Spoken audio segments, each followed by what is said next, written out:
Good afternoon दोस्तों, नमस्कार। मैं OP Sharma, motivational speaker, real life coach, आपसे रूबरू हो रहा हूं रिस्ट पुश चैनल के माध्यम से एक बहुत ही अच्छा टॉपिक लिए हुए। टॉपिक का नाम है डर, फियर। अब फियर किस तरह का होता है, कैसे होता है, क्यों होता है, और अगर हम इस फियर से छुटकारा पाना चाहें तो ये कैसे संभव है।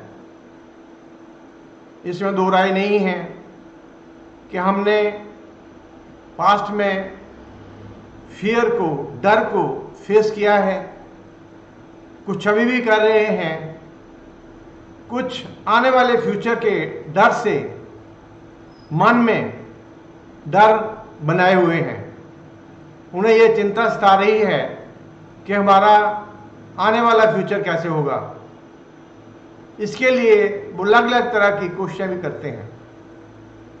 अब जो डर है ये कई तरह का होता है, जैसे एग्जामिनेशन में फेल हो जाने का डर, बैंकरप्ट होने का डर, किसी भी तरह के प्रोजेक्ट को फेल हो जाने का डर, पढ़ाई में पास नहीं होने का डर।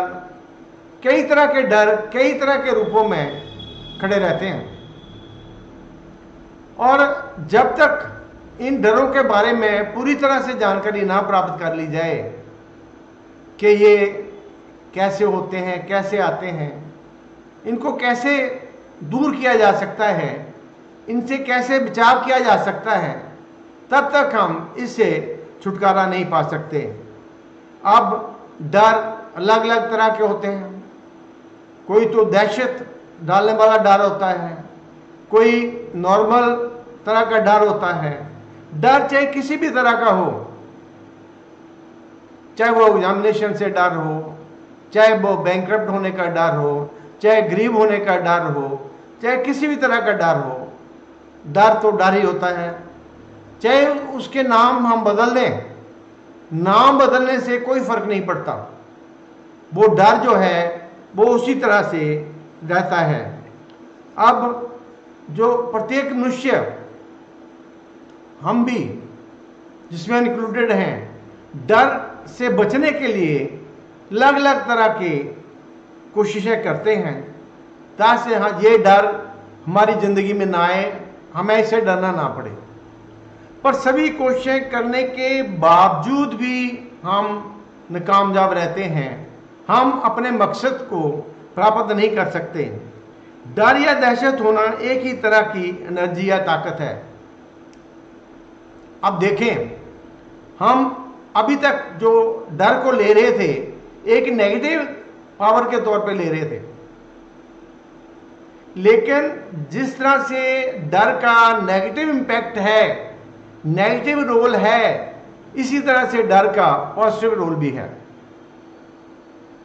मान लीजिए कोई आदमी रेस में दौड़ रहा है, एक तो है नॉर्मल तरीके से दौड़ रहा है, इसमें भी डर है कि वो कहीं हार ना जाए।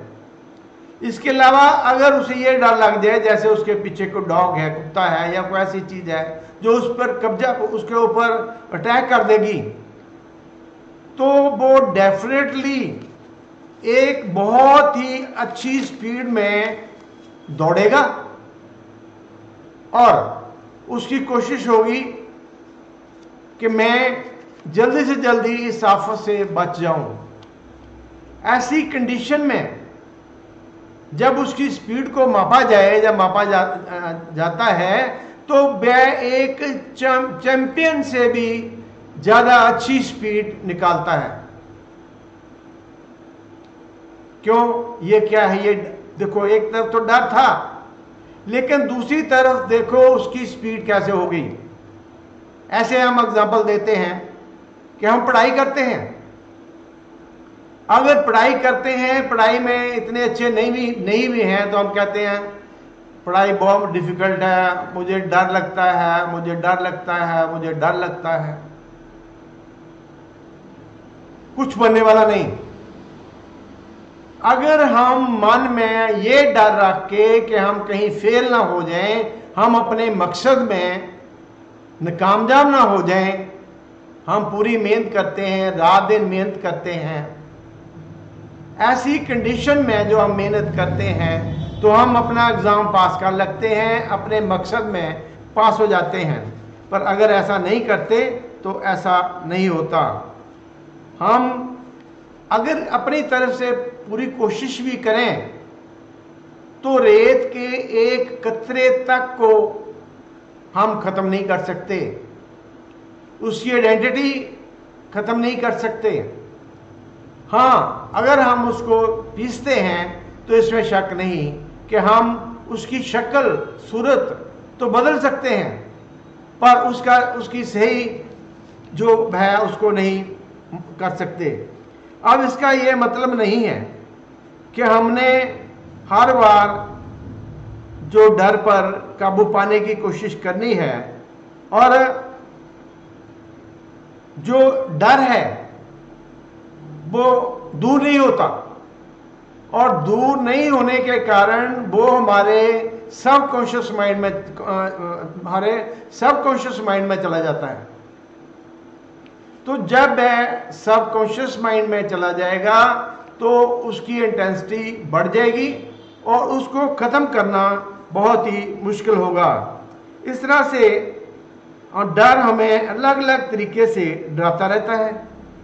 इसमें समस्या और गंभीर हो जाती है जब ये सबकॉन्शियस माइंड में चला जाता है, तो इसको हल करना, इसको दूर करना डिफ़िकल्ट हो जाता है, क्योंकि जो भी वो अपना कोशिश की जाती है वो सबकॉन्शियस तक पहुंचने में थोड़ा डिफ़िकल्टी हो जाती है। हम सोचते हैं कि डर हमारा दुश्मन है और इससे छुटकारा पाना कठिन है। इसका नतीजा ये होता है कि हम डर से बच नहीं सकते। जब तक इस अवस्था से बाहर नहीं निकलते कि डर से हम छुटकारा नहीं पा सकते। डर एक सच्चाई है। अगर हम इससे छुटकारा पाना चाहते हैं तो हमें इसको फेस करना पड़ेगा, इसका मुकाबला करना पड़ेगा। जैसे अगर हमने पास होना है, जैसे हमने बैंकरप्ट होने से बचना है, जैसे हमने अपना बजट ठीक रखना है, तो हमें इसको ठीक करने के लिए हमें कोशिश करनी पड़ेगी, एफर्ट्स करने पड़ेंगे। और ये एफर्ट्स करने के बाद ये जो डर है इसकी शक्ल बदल जाएगी। जब हम इसका निरीक्षण करेंगे, हमें डर के सोर्सेज का पता लगाना पड़ेगा। ये डर कहां से उत्पन्न हो रहा है, डर का कारण क्या है।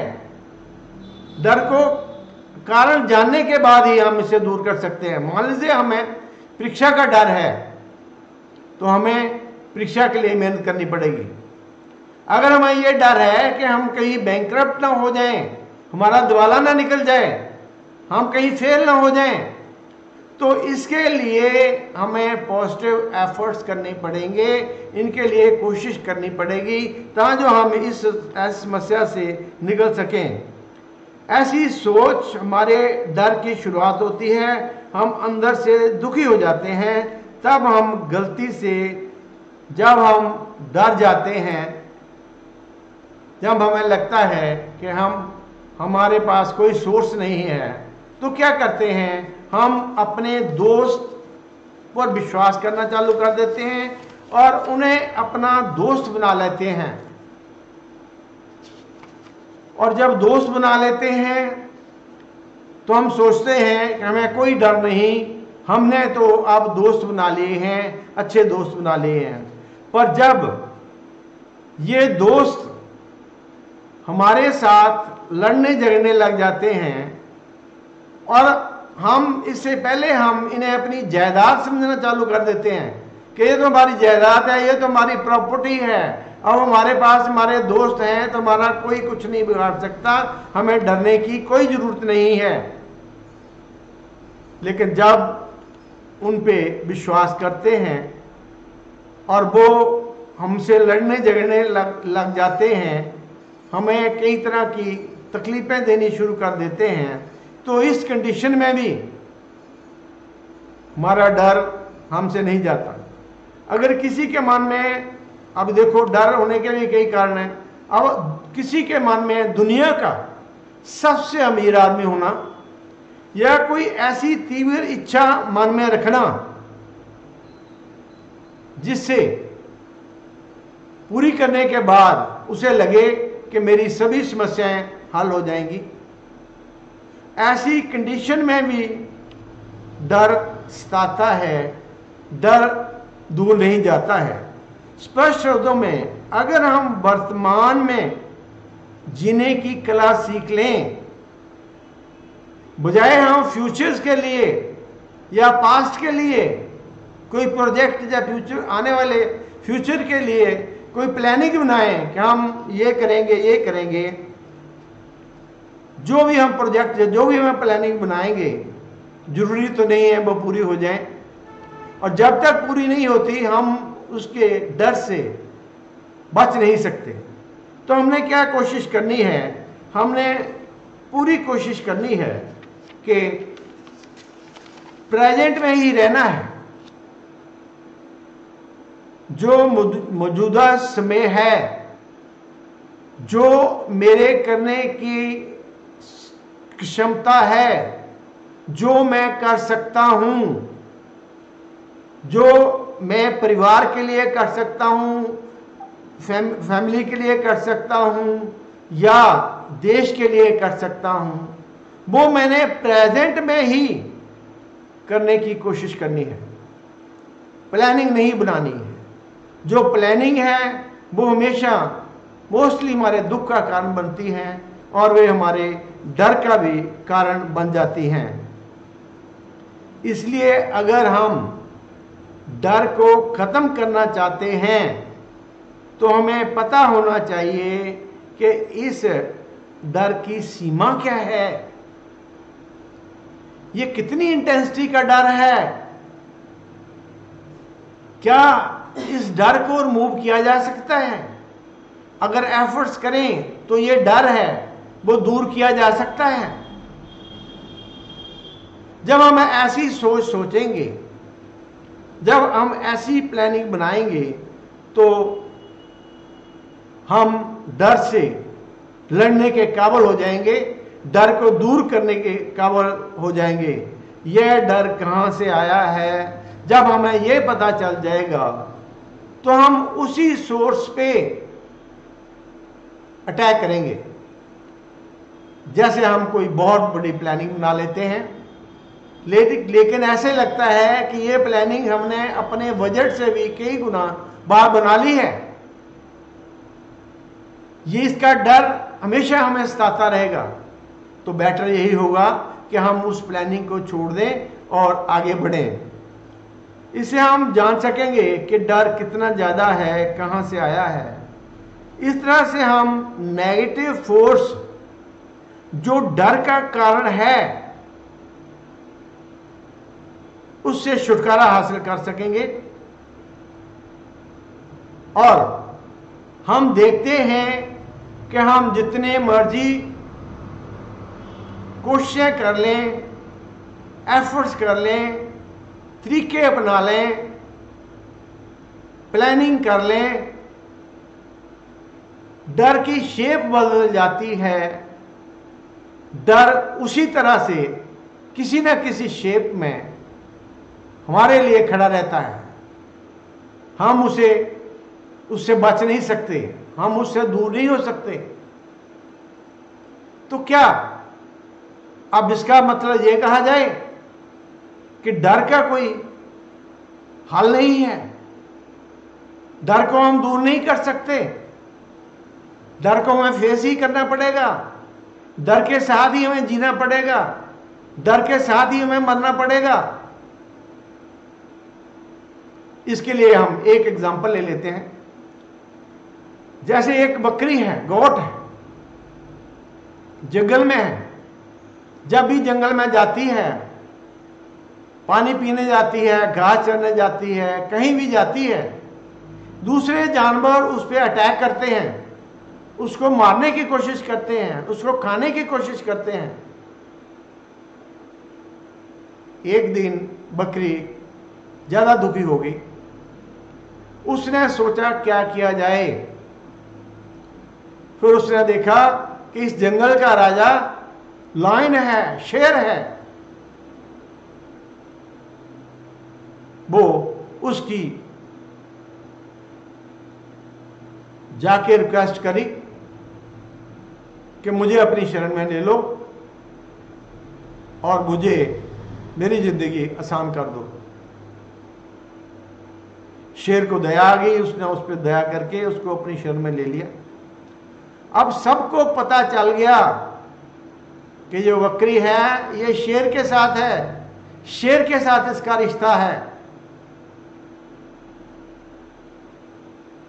सभी उससे डरने लग पड़े और आहिस्ता आहिस्ता जो बकरी है वो भी शेर की तरह घूमने लग गई, क्योंकि कोई उसको डिस्टर्ब करने का या नुकसान पहुंचाने का साहस नहीं कर सकता था, क्योंकि उसकी जो शरण थी शेर की थी। इसी तरह से अगर हम चाहते हैं कि हम डर से हमेशा छुटकारा पा लें, तो हमें